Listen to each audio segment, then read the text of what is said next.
CEO of the Family Policy Alliance located in Colorado Springs.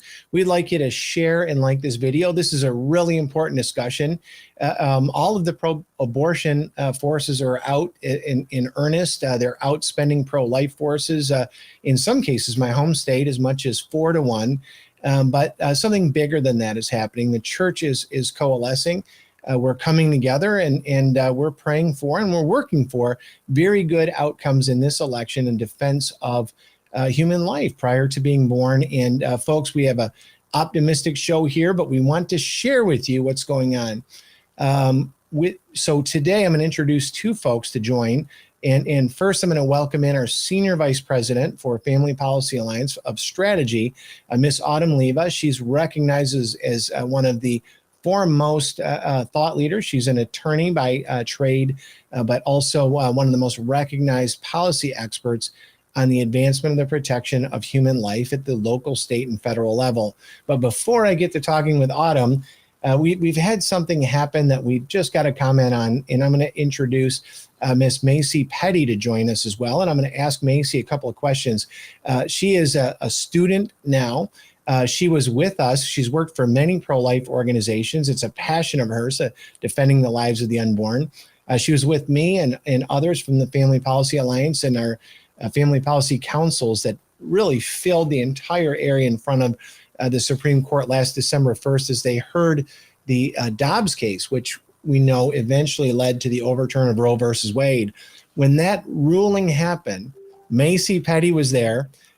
She's committed to this cause. She was there in support of the lives of the unborn, and she had a very emotional reaction, and an emotional reaction that was captured on film and that has been used in ways that I'm going to let her to describe. But so let's talk a little bit about that, Macy, and then I'll come back to Autumn to talk about what's going on in the ballots and the policy. But Macy, welcome to the show. It's great to have you with us here today. Listen, you had a very emotional reaction there when they announced that Roe versus Wade has been overturned. There's been some controversy. People, why don't you clarify first? Were you excited that Roe versus Wade was overturned, or were you upset and that led to your emotional reaction? I was so excited. I could not believe that it was really happening, that we were in a post-Roe America, and that I was standing in front of the Supreme Court when it happened. It was so surreal. I literally have the front page of the opinion framed in my room. It's right there. I am so excited. I was so excited in the moment.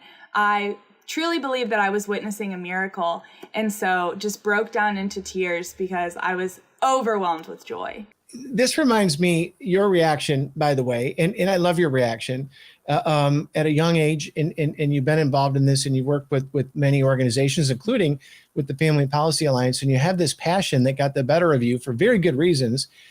And this is what makes for history. You know, I'm a person, people of a certain age would remember the Kent State shootings or other things. And what they're doing is they're completely misinterpreting the emotions of the person and what they're trying to express. And that includes people like former Secretary of State Hillary Clinton and Governor Gavin Newsom. So how did you find out that they were taking your just celebration of life in overturning and saying that you were overwhelmed because they took away your rights as a young woman?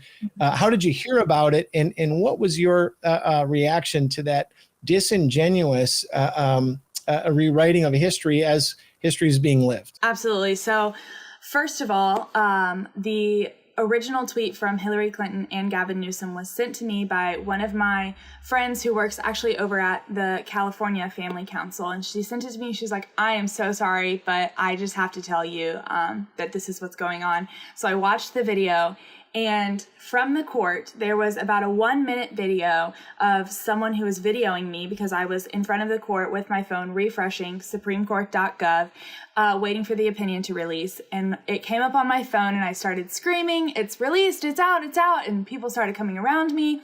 I was trying to pull it up on my phone. And so somebody was recording me this entire time. I was holding a Students for Life sign. And then all of a sudden we hear over the loudspeakers, somebody starts reading the opinion, and Roe v. Wade is overturned, and I fall to my knees, I'm crying, and that's where the video starts. It doesn't include any of this, me holding a pro-life sign, my excitement. it just clips it right to the end where I'm crying, and it has the word sad written over it.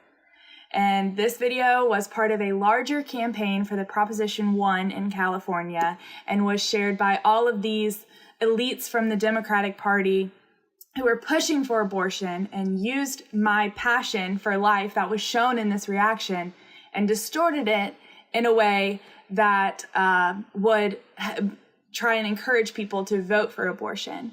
And so that was really upsetting for me, because this is obviously something that I've been fighting for the majority of my life. I am third generation of pro-life advocates in my family.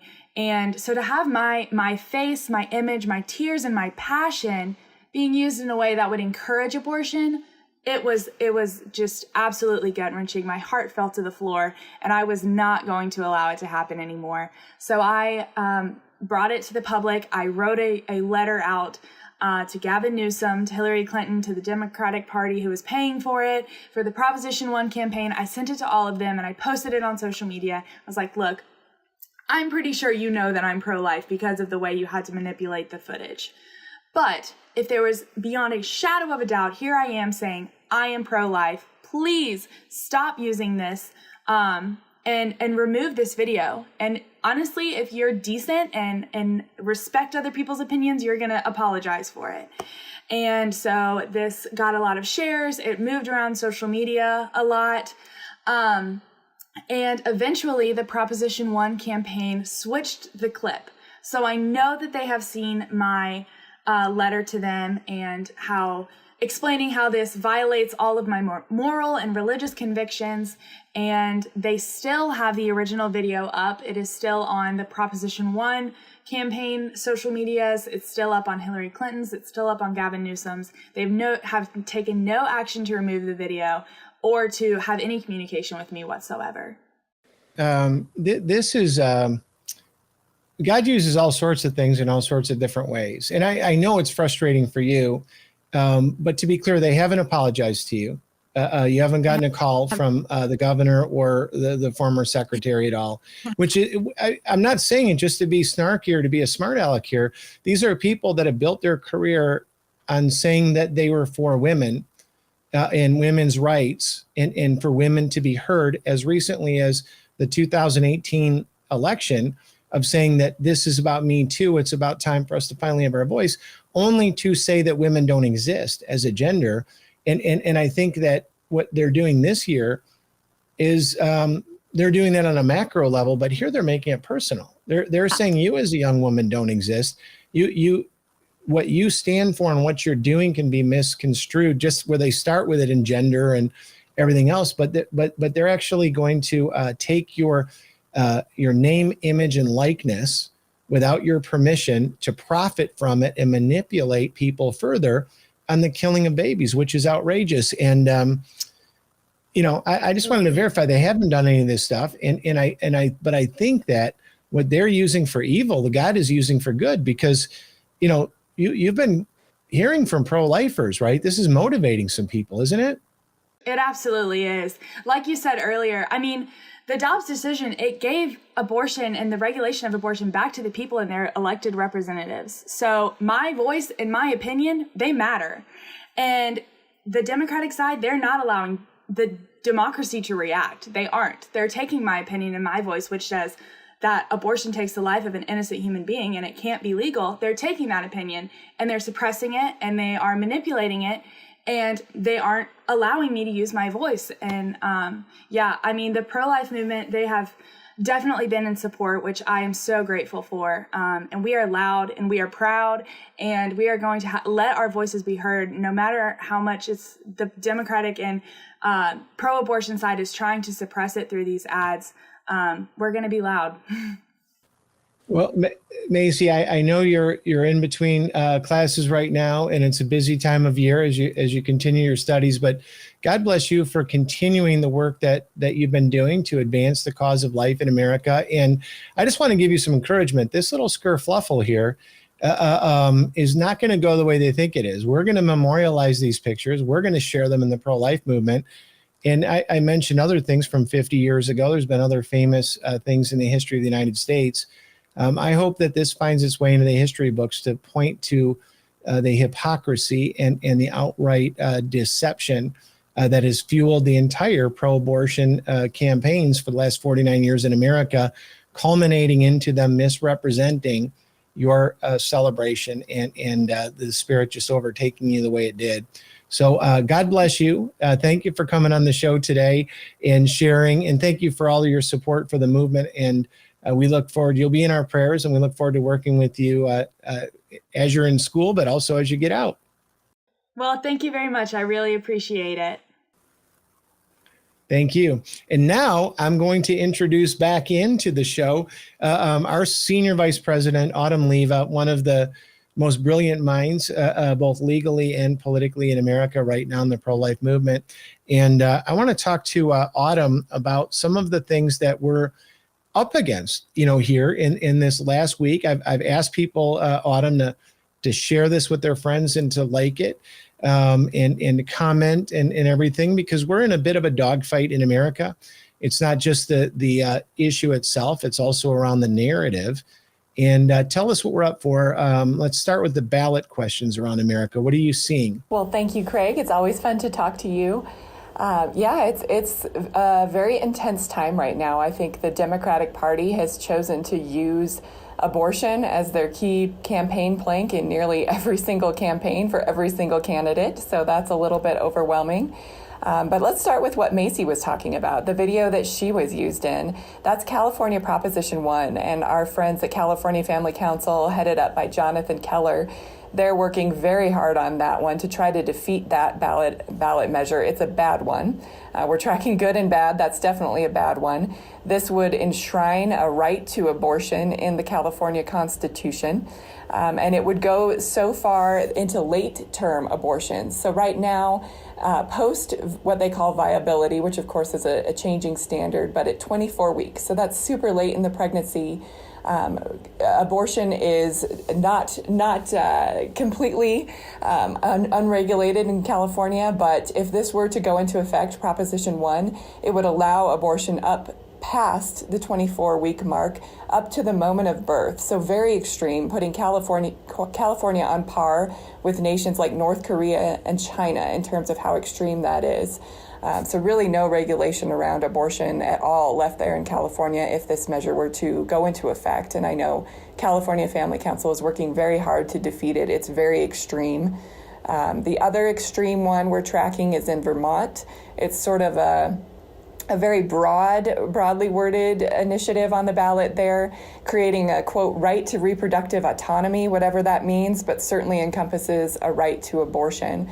Again, very, very extreme, and very, very frustrating and sad to see, especially in a year where we saw Roe v. Wade finally overturned, where we are able to regulate abortion more than Roe would ever have allowed. And these states are going even worse, even more extreme. So very frustrating. And then the last bad one that I'll mention, I think, Craig, you should talk more about this, is the one in Michigan, which encompasses a right to abortion, but even more. And I know you're very familiar with that one and would love to hear your thoughts on that particular one in Michigan. It seems like what they're doing right now, listen, abortion is the number one issue for the Democratic Party all the way up and down this election. And really, I won't even say LGBTQ in general. It's transgenderism specifically this year that they're focusing on. And abortion that they thought they could make into the number one issue. I've been looking at the polls from liberal newspapers like the Washington Post, the New York Times are saying it's 6th or 7th. This is what 4% of the people talk about.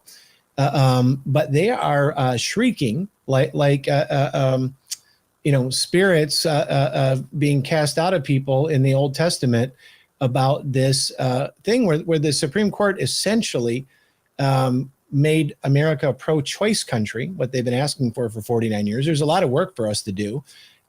We have to work to save babies' lives, children, human beings' lives, in all 50 states is what the Supreme Court asked us to do. And in the District of Columbia, that makes us a pro-choice nation, not a pro-life nation. This is the beginning of our work that we've been prevented from doing, not the end of it. But they're acting as though there's some mandate that everybody would rather pay 3 or 4 times what they're paying for electricity and gas and bread and everything else, and that all of their other things, children should be marched off for their hysterectomies when they're 13 years old, and that they have a mandate to do it. That's what's going on in Michigan. You ask me, and then I'll knock the ball back across the net to you. That's what people don't understand. Lay people, as I talk to them, they're saying, gosh, I thought they were talking about abortion. Why does my 13, 15-year-old need to, have be coerced into sexual relationships with pastors, police officers, teachers, coaches, and those people that we would normally call pedophiles and all sorts of other things? Why are we fighting to protect their right to abuse our children sexually? And that's what's in the Michigan ballot initiative. That's what we're hearing is in the Vermont ballot initiative. And California doesn't put in their ballot initiative because they just flat out pass those things in the statute, Autumn. So that's what I'm hearing, is that parents are outraged by this, just as the left pushed parents home or kids home in COVID and thought that would be a win for the teachers union. It turns out it's turning into a huge win for parents that want sex ed out of schools, that they want schools of choice, school freedom now, people that are traditional Democratic voting blocks, Hispanic, African Americans. And this is where I'll knock it back to you. I think that's what's happening, where they're showing their radicalism of their take on pro-life, because these are not things in sync with like the European Union of like 12-week bans, are they, Autumn? No, this is far more extreme. Like I was mentioning with California, that's exactly right. They're looking to enshrine a right to abortion past 24 weeks. Again, that puts us on par with countries like North Korea and China, and that's post Roe versus Wade being overturned. That's not where we want to be as a country. The vast majority of Americans don't support late-term abortion. They want restrictions on abortion. And of course, we want to protect the right to life for all. But that's exactly right, Craig, what you mentioned about Michigan. It's even more extreme than a radical abortion measure. It implicates parental rights, parents' ability to make decisions like on healthcare and things like gender transition, which of course is a major life decision that implicates the ability to have future children, radical surgeries like hysterectomies. Parents need to be involved and protect their children. And of course, the Michigan initiative would harm that. It also removes the age of consent, which would likely result in very, very serious problems and very serious sexual risks for children in Michigan. And so, of course, we are advocating for and asking for folks in Michigan to vote no on that particular ballot measure. But, Craig, I don't want folks to think that the news is all bad out there. There are 2 good ballot measures that we're looking at. In Montana, this has got to be one of the most basic ones of all. That would protect babies who are born alive and actually survive botched abortions. And it would treat children who are born alive surviving abortions as human beings and require that they get proper medical attention. It's really the most basic pro-life level of protection that there can be. When this child is born, they've survived, they were an attempted abortion, they need to get proper medical care. And our friends at Montana Family Foundation, headed up by Jeff Laszloffy, are working on that one. That's a good one. We hope that the folks in Montana will vote that one through. We expect good results there. And then we've got a good one in Kentucky. The Family Foundation in Kentucky is working on that one as well, where they are looking to declare and clarify in the state of Kentucky that there's not a right to abortion found lurking in the Constitution somewhere in Kentucky. And so we're praying that that one goes through as well. So there is some good news out there too, Craig. And I really appreciate you saying that. So we have these radical proposals in California, in Michigan, where we see that Chiron up there right now. California's one, I believe, proposal one in Vermont. But we're gaining ground in Montana. And what was the other state, Autumn? And Red ballot measure going forward. Yeah. So listen, we've got a great audience. You guys share this stuff very well. You know that we host an alliance of 40 state organizations. We talked about the California Family Council. We talked about the Michigan Family Forum. We have links here that will be up. You see that to come to our allies. Check it out in your state. We're not everywhere right now. We need your help to grow in the state of Vermont, for example. We don't have a state organization in 10 states now. We have 3 or 4 of them that are in the beginning stages of growing family policy councils, but we want you, if you're watching this, to support your family policy councils if you already have one. If you want to be involved in creating one, we want you to reach out to us. And in the meantime, we want you to share this because this is a national conversation and the Lord is blessing us with this opportunity to speak. And Autumn, I'm gonna make an accusation. I want to get your take on it here. I think that a big part of what's going on isn't even about the issue of abortion per se. It's about money, and it's about control of who's in charge of who a human being is. If the government can decide who a human being is, well, then there's all sorts of control opens up, and the people why they're fighting so hard, the Planned Parenthoods of the world, I think is largely economic. Am I off base here, or do you think there's a basis for what I just said? I think that is 100% correct. Absolutely. I was thinking about this recently. If you think about the pro-life movement and pro-life politics, if you push back the curtain of pro-life politics, there is no industry behind it. There's no big pro-life. It doesn't exist. Instead, behind the pro-life movement and pro-life politics are babies who are trying to help survive, babies who might be in the arms of mothers who are scared and who have been told that they don't have what it takes to parent their child, or that they can't achieve their dreams and parent a child, which of course is an argument that's old and long gone from 50 years ago. We know that's not true. I'm living proof that that's not true. But we also have babies who might be in the arms of an adoptive mother who was willing to raise that child as her own. So there's no big industry behind the pro-life movement. There's no money behind it. What's behind the big curtain of abortion politics is a massive industry. And I think when we talked about at the beginning of this show, Craig, where you mentioned abortion being the key issue for the Democratic candidates almost across the board, Planned Parenthood invested $50 million, a record-breaking number, into the 2022 election alone. And that's just Planned Parenthood. That's not even the entire abortion industry. And that is not a coincidence. It is money driving abortion politics. There's an industry behind abortion politics. There's no industry behind the pro-life movement.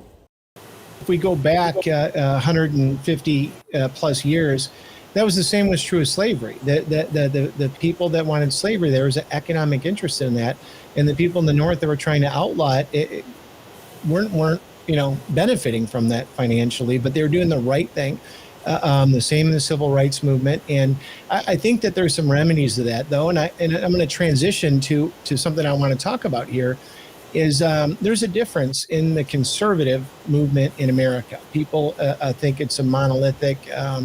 One size fits all thing. It's really never been true. And that goes back to Barry Goldwater and Ronald Reagan and the rest of it.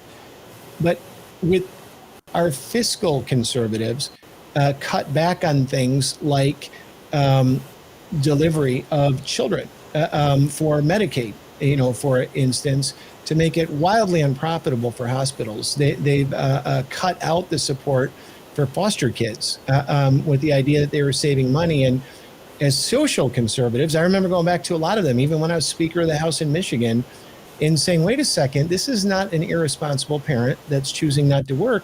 These kids don't have a parent. And by definition, they don't have aunts and uncles and grandparents. That's why they're in the foster care system. They are a ward of the state. It's our responsibility to be able to treat them like we would their own kid.